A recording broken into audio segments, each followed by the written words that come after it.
રાજ્યમાં હવામાન વિભાગની આગાહી અનુસાર રાજ્યમાં 5 દિવસ ગાજવીજ સાથે વરસાદ રહેશે। સૌરાષ્ટ્ર કચ્છમાં 24 કલાકમાં અતિભારે વરસાદ વરસશે। ત્યારે શું રહેશે સમગ્ર સ્થિતિ જોઈએ અહેવાલમાં। રાજ્યમાં 5 દિવસ ગાજવીજ સાથે વરસાદ। અમરેલી ભાવનગરમાં ભારે વરસાદનું યલો એલર્ટ। સુરત તાપી ડાંગમાં આજે વરસાદનું યલો એલર્ટ અપાયું। નવસારી વલસાડમાં ભારેથી અતિભારે વરસાદની આગાહી સાથે ઓરેન્જ એલર્ટ અપાયું।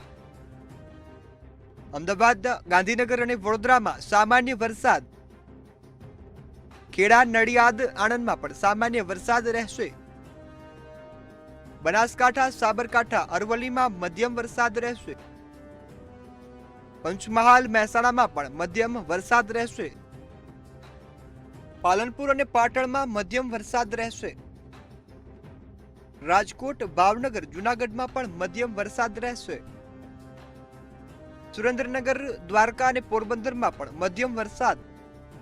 ગઈ 16 જૂનથી રાજ્યમાં થયેલી ચોમાસાની એન્ટ્રી બાદ માત્ર 17 દિવસમાં મેઘરાજાએ આખા રાજ્યને કવર કરી લીધું છે। હવામાન વિભાગ દ્વારા આગામી 5 દિવસ ગુજરાતના ઘણા વિસ્તારોમાં ગાજવીજ સાથે ભારે વરસાદની આગાહી છે તે કરવામાં આવી છે।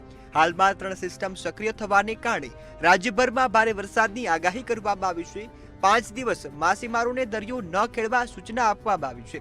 તેમજ દરિયાકાંઠે 45 થી 55 કિલોમીટર પ્રતિ કલાકની ઝડપે પવન પણ ફૂંકાશે। આજે ઉત્તર મધ્ય અને દક્ષિણ ગુજરાતમાં ગાજવીજ સાથે વરસાદ વરસી શકે છે, જ્યારે સૌરાષ્ટ્ર અને કચ્છમાં આગામી 48 કલાક દરમિયાન અતિભારે વરસાદની સંભાવના છે। અમદાવાદ અને ગાંધીનગરમાં પણ ગાજવીજ સાથે હળવાથી મધ્યમ વરસાદની શક્યતા છે। ત્યારે બનાસકાંઠા સાબરકાંઠા અરવલ્લી પંચમહાલ અને મહેસાણામાં મધ્યમ વરસાદ વરસે તેવી આગાહી કરવામાં આવી છે। આજની વાત કરીએ તો અમરેલી ભાવનગરમાં ભારે વરસાદનું યલો એલર્ટ આપવામાં આવ્યું છે, જ્યારે સુરત તાપી ડાંગમાં પણ વરસાદનું યલો એલર્ટ અપાયું છે। તેમજ નવસારી વલસાડમાં અતિ ભારે વરસાદ સાથે ઓરેન્જ એલર્ટ રહેશે।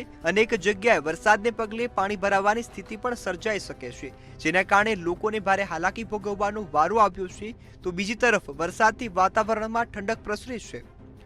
બ્યુરો રિપોર્ટ મંતવ્ય ન્યૂઝ।